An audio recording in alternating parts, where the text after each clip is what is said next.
Bonjour et bienvenue dans le podcast Oda Rise, le podcast qui permet de t'élever avec audace. Je suis Stéphanie, coach certifiée spécialisée en leadership. Ma mission, que tu développes ta confiance en passant à l'action et en t'affirmant pour faire passer ta vie professionnelle au niveau supérieur. Entrepreneur depuis 15 ans, j'ai dû me challenger et je te parlerai ici de leadership au féminin, de mindset, d'audace, de communication positive et de réussite. Allez, installe-toi confortablement. C'est parti. Et nous voici dans l'épisode 14. Dans cet épisode, je vais te parler de haut potentiel intellectuel et de l'impact que ça peut avoir sur ta carrière ou ton business. C'est un épisode qui va être un peu plus personnel parce que je vais aussi te parler de moi. Je vais te parler de mon parcours, de ce haut potentiel, à la fois des caractéristiques, de ce par quoi je suis passée, des risques lorsqu'on est haut potentiel et de ce que ça peut impliquer sur sa carrière, et aussi du coup des conséquences, c'est-à-dire comment ce haut potentiel et ces grandes compétences peuvent te mettre des bâtons dans les roues. Bienvenue du coup dans cet épisode 14, on se met en route tout de suite. Donc quand je te dis qu'il est plus personnel, c'est parce que je voudrais te parler de mon parcours. En fait, j'ai toujours été cette bonne élève, sérieuse, celle qui a des bons résultats mais qui dit rien.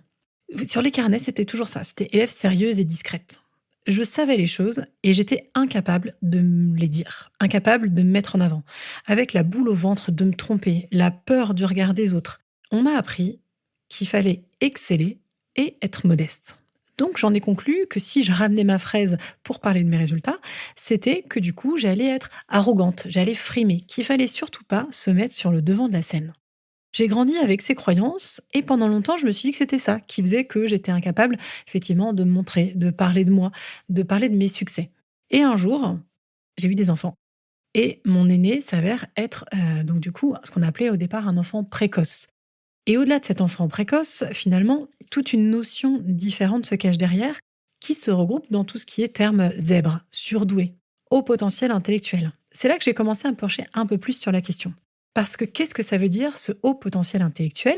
Ça veut dire qu'en fait, tu as des grandes capacités. Ça veut dire que même sans t'en rendre compte, et parce que tu fais toujours les choses facilement, tu fais beaucoup plus de choses que la majorité des personnes. Ça ne veut pas dire que tu es mieux ou moins bien, et c'est pour ça que j'adore ce terme de haut potentiel, parce que ça ne veut pas dire que tu vas l'exploiter. Souvent, quand on se dit « mon enfant est haut potentiel », on imagine tout de suite que c'est un enfant qui aura 19 partout, qui excellera, etc. Sauf que c'est bien plus compliqué que ça. Dans la dernière conférence que j'ai faite sur la légitimité, j'y parlais justement de cette notion d'auto-sabotage. Comme tu as des grandes compétences et que tu fais les choses facilement, tu as l'impression que ce que tu fais n'a pas de valeur. Tu te compares toujours, mais finalement aux personnes qui ont moins de compétences que toi. Et donc du coup, tu vas finalement te dire que ta valeur n'est pas si exceptionnelle que ça. Donc en fait, tu vas avoir tout ce que tu n'as pas, et du coup tu seras perfectionniste, et tu ne vas pas voir tout ce que tu fais déjà. Donc du coup, tu vas bien sûr éviter de te remettre en avant, de ramener ta fraise et de parler de toi. Donc tu vas être dans ce cercle vicieux, si tu veux, de « je suis modeste, je fais beaucoup de choses et je ne m'en rends pas compte, donc du coup j'arrête ». Le haut potentiel, comme je te disais, ça a commencé avec ma fille. Elle avait 5 ans et franchement, il y avait des tempêtes émotionnelles qui étaient, j'ai dire, déraisonnables, déraisonnées, qui venaient en tout cas m'activer profondément. Je me suis dit, bon ok, pourtant, j'étais formée en tout ce qui était éducation positive. Je me suis dit, soit il y a un truc que je fais mal, soit effectivement, il y a un truc à aller creuser. Il s'avère qu'on a appris pour ce haut potentiel. Et à ce moment-là, surtout ce qu'on a appris, c'était que les chiens ne faisaient pas des chats. C'est venu me titiller dans ce que je pensais de moi, dans ce sentiment que j'avais en permanence de pas forcément être toujours à ma place, de pas forcément comprendre justement où j'en étais.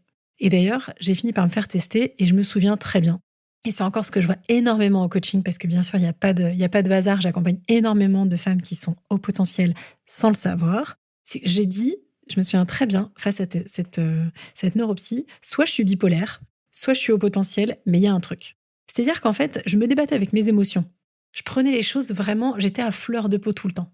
Et c'est souvent ce que me disent les femmes que j'accompagne, c'est qu'elles sont hypersensibles. Parce que c'est beaucoup plus facile de se dire « je suis hypersensible » parce qu'on leur a dit, on leur a répété, parce qu'elles ont vu qu'elles étaient trop émotives, trop de peur, trop de tristesse, trop de colère, trop de joie. C'est des femmes qui sont toujours qualifiées de trop, qui finalement vont vivre la vie à certains moments comme une écorchée vive. On ne comprend pas en fait leur réaction parce que ce trop-plein émotionnel vient dans l'ensemble de leur mode de fonctionnement. Je vais venir un peu plus là-dessus après. Donc du coup, je me disais, voilà, soit mon cerveau fonctionne pas comme la moyenne, comme la majorité, soit je suis bipolaire, il faut savoir.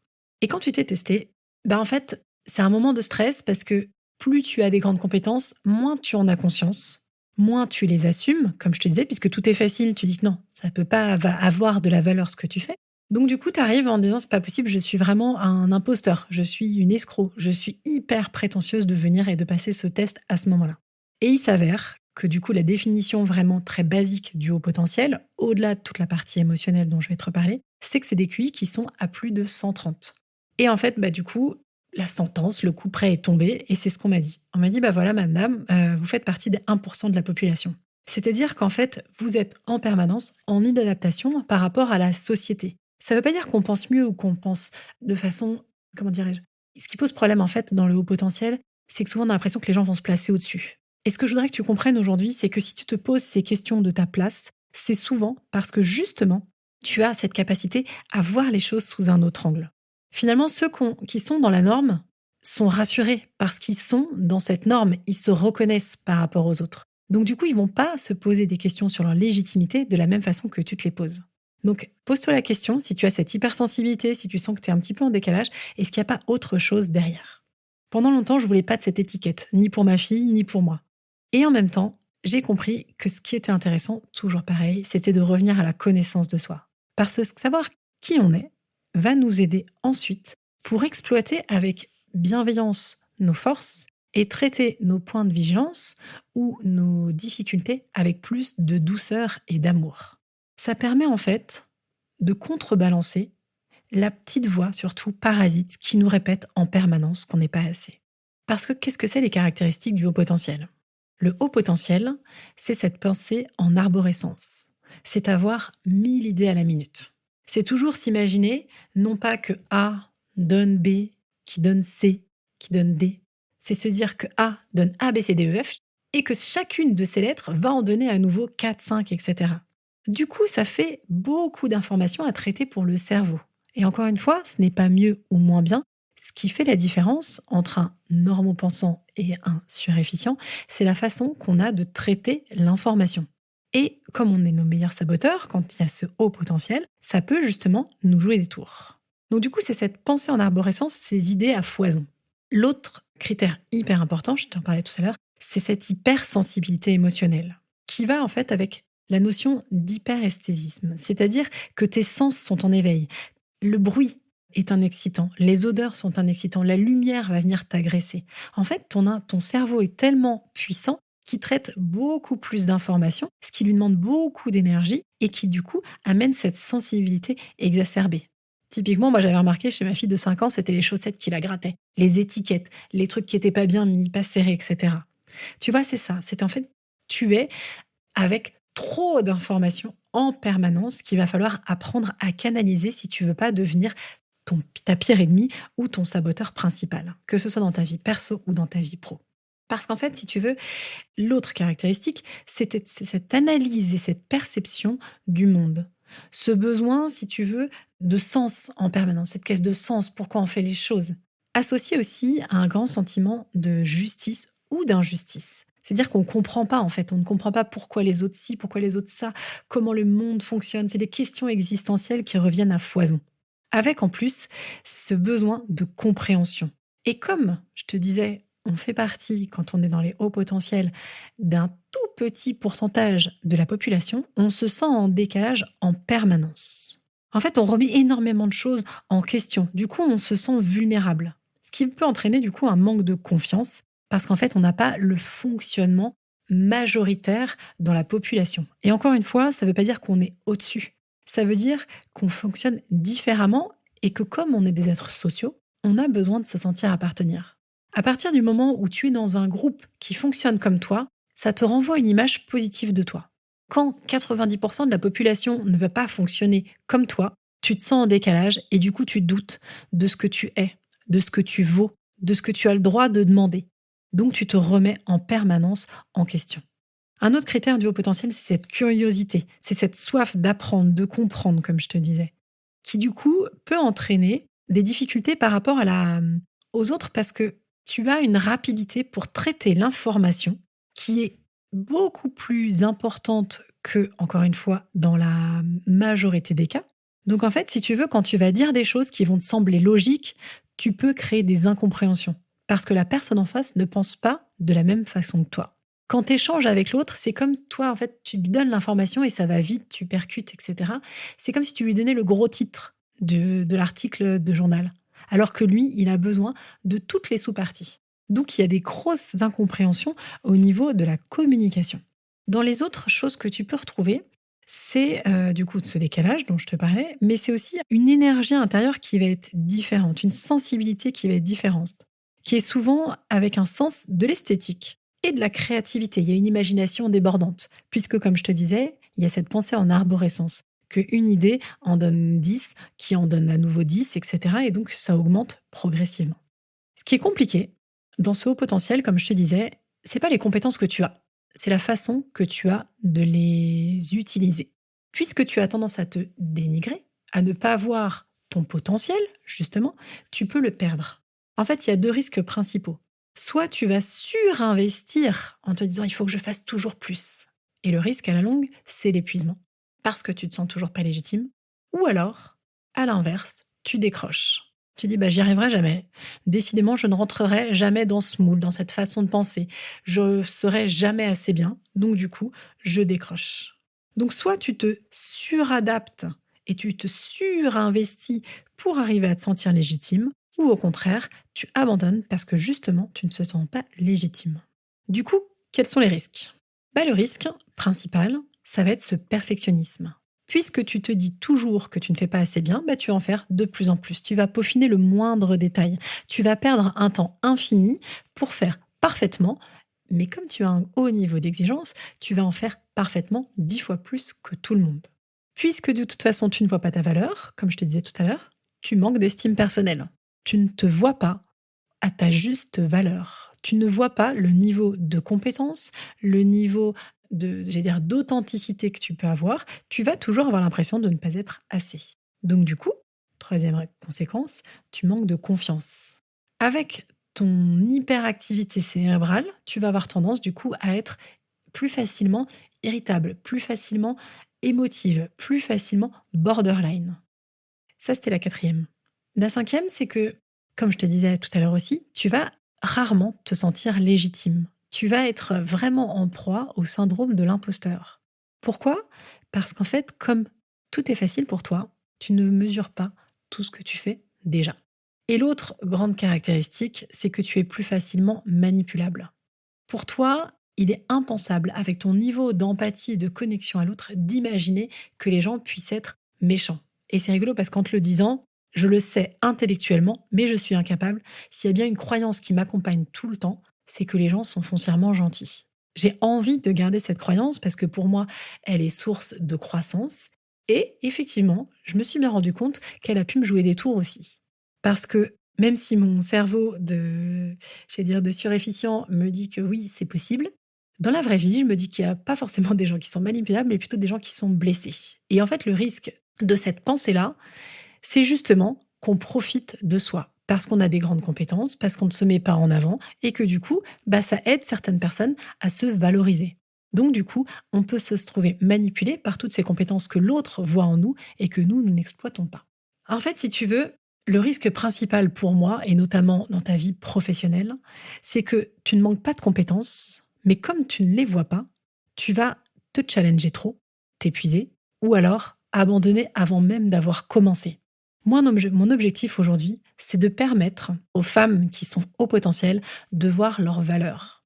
Non pas de devenir arrogantes, mais juste d'assumer leurs compétences, leur posture, de prendre la parole, de se mettre en avant, de défendre leur point de vue avec assertivité, avec confiance et assurance. En fait, pour pouvoir avoir une vie professionnelle qui t'épanouit, où tu as de l'impact, des résultats, où tu te sens respecté à ta place et où tu sais finalement que tu vas aller exploiter tes compétences, c'est une vie professionnelle où tu t'assumes, où tu sais qui tu es, ce que tu vaux. Du coup, en coaching, ce que je fais, c'est que je travaille énormément sur tes croyances, tes peurs et ton mindset, parce que c'est ça qui va faire toute la différence.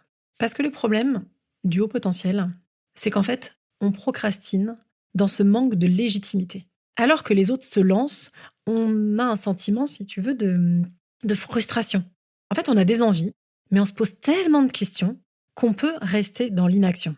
Et ça a été quelque chose de fondamental pour moi, que j'ai compris. Je crois que c'était il y a 5 ans. J'ai fait un voyage à San Francisco, dans un pays du coup où mon oncle est parti bosser il y a 20 ans. Et il me disait, mais Stéphanie, en fait, quelles que soient tes compétences, si tu ne te montres pas, personne ne viendra te chercher. Alors que moi, je m'étais toujours dit, ok, je vais beaucoup me former, je vais tout apprendre, je vais tout savoir pour un jour être reconnue. Et j'avais beau lire que la reconnaissance, on devait se la donner, etc. Il n'empêche que quand tu n'as pas les résultats que tu mérites ou que tu attends, ça va jouer sur ta confiance et ton estime. À ce moment-là, ce que j'ai compris, c'était que l'intelligence relationnelle, la mise en lien avec l'autre était aussi importante que les compétences techniques que tu pouvais avoir. Je le répète. Ce qui va faire toute la différence pour exploiter ton potentiel, c'est effectivement la reconnaissance que tu vas t'accorder, mais c'est la place que tu vas prendre. Tu peux avoir toutes les compétences de la Terre, si personne ne le sait, tu n'auras aucun résultat, tu n'auras aucun impact. Que ce soit dans ta vie de salarié ou dans ta vie d'entrepreneur. Ce qui va faire qu'on va te confier des missions, des projets, ce qui va faire que tu vas avoir des clients, ça va être l'assurance que tu vas montrer, la façon que tu auras de te présenter, d'inspirer confiance parce que tu as confiance en toi. C'est là-dessus que je travaille en long, en large et en travers avec les femmes hyper compétentes que je vois en coaching. Et je te challenge en disant hyper compétentes parce que souvent, je sais que ce n'est pas ce qu'elles pensent d'elles au départ. Elles viennent en me disant, bon, moi je suis suiveuse, j'ai un petit peu de mal à défendre mes points de vue, à aller chercher, à me présenter, à parler de moi. Je ne suis pas forcément celle qui parle dans un groupe. Je préfère me taire ou finalement j'explose, je me mets à pleurer. Ce que j'ai compris, c'était qu'en fait, elles ne voyaient pas leurs compétences et elles n'étaient pas capables de prendre position parce qu'elles doutaient d'elles. Donc en fait, c'est tout ce travail sur le doute pour que tu vois ta valeur. Parce qu'en fait, ton sentiment d'injustice est augmenté quand tu vois que tout le monde te double, même si c'est des personnes qui sont moins compétentes. C'est injuste parce que tu sais au fond de toi, si tu es honnête avec toi, que tu as des compétences, même si c'est difficile de le dire à l'autre, même si tu n'as pas appris à les mettre en avant. Donc du coup, c'est travailler justement sur ces doutes, sur prendre conscience de façon certaine de tes compétences et pouvoir apprendre à les utiliser à bon escient pour ne pas t'épuiser dans ce perfectionnisme à outrance, pour arrêter d'en faire toujours plus, arrêter de te répéter que t'es jamais assez, sortir aussi de la peur de l'échec, c'est-à-dire de ce jugement permanent. C'est comprendre que tu as déjà rebondi 1 milliard de fois et que tu as cette capacité de t'adapter. C'est aller aussi choisir dans tes idées. Comme je te disais, ton cerveau en arborescence peut t'amener à une indécision constante qui t'empêche de passer à l'action. Donc d'être dans un cycle de procrastination. C'est aller se reconnecter à pourquoi tu fais les choses, à qu'est-ce qui t'apporte du plaisir, au-delà de où est-ce que tu es compétente. C'est aller trouver en fait finalement toute cette capacité à être en lien avec toi pour simplifier plutôt que de toujours complexifier. C'est aussi aller gérer tes émotions et ton stress pour ne pas perdre tes moyens, pour pouvoir en fait progressivement prendre ta juste place en exploitant ton potentiel, en te faisant entendre. Et c'est pour ça que je parle souvent d'affirmation de soi.